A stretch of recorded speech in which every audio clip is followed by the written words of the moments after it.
Hello दोस्तों, स्वागत है आपके अपने यूट्यूब चैनल मास्टरमाइंड क्लासेस पर। तो आज की इस वीडियो में हम क्लास 12 हिंदी के एक मोस्ट इंपोर्टेंट साहित्य परिचय देखने वाले हैं, जो कि बोर्ड एग्जाम 2026 के लिए मोस्ट इंपोर्टेंट है। यानी 100% ये जीवन परिचय आपको बोर्ड एग्जाम में देखने को मिल सकता है।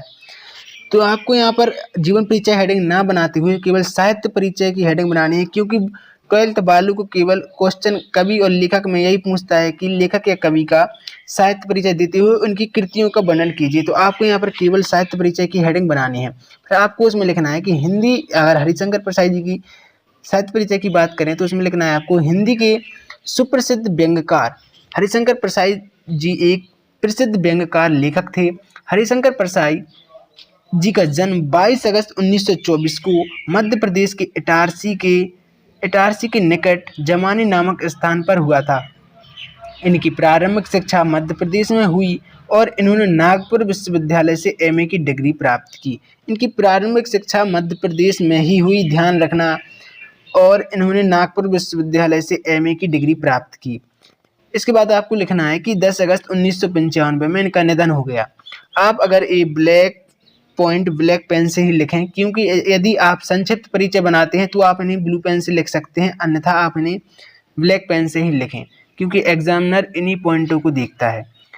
इसके बाद आपको लिखना है, हरिशंकर प्रसाद हिंदी के एक प्रतिष्ठित व्यंग्य लेखक थे। हास्य एवं व्यंग्य प्रधान निबंधों की रचना करके इन्होंने हिंदी साहित्य के एक विशिष्ट अभाव की पूर्ति की। जो हरिशंकर प्रसाद जी थे वो हास्य और व्यंग्य प्रधान निबंधों की रचना किया करते थे, और इन्होंने वसुधा नामक मासिक पत्रिका का संपादन भी किया। तो ये ऑब्जेक्टिव क्वेश्चन भी बनता है यहाँ से कि वसुधा पत्रिका किसकी है, इसका संपादन किसने किया, तो हरिशंकर प्रसाद।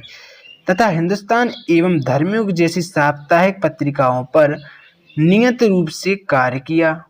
इन्होंने अपनी रचनाओं में व्यंग्यात्मक शैली का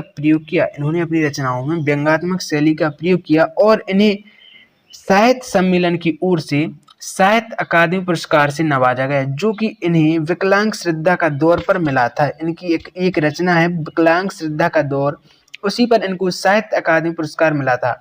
इसके बाद आपको अगली हेडिंग बनानी है कृतियां। तो आपको इसमें लिखना है कि इनकी प्रमुख कृतियां निम्न है। सबसे पहले आपको एक लाइन यही लिख देनी है। फिर आप चाहें तो या इनकी रचनाओं को एक लाइन में कॉमा लगाकर लिख सकते हैं, या आप पॉइंट बनाकर भी लिख सकते हैं। तो मैंने यहाँ पर पॉइंट बनाकर लिखा है, जो कि देखने में भी अच्छा लग रहा है।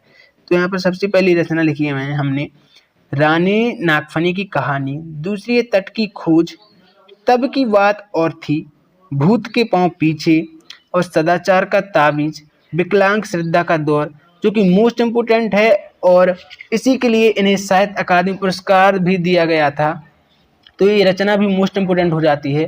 आप इस जीवन साहित्य परिचय को जरूर से जरूर तैयार कर लें, क्योंकि बोर्ड एग्जाम 2026 में इसके आने के चांस 90% है। तो अगर वीडियो अच्छी लगी हो तो लाइक, सब्सक्राइब, शेयर जरूर करें। मिलते हैं अगली वीडियो में, तब तक के लिए धन्यवाद।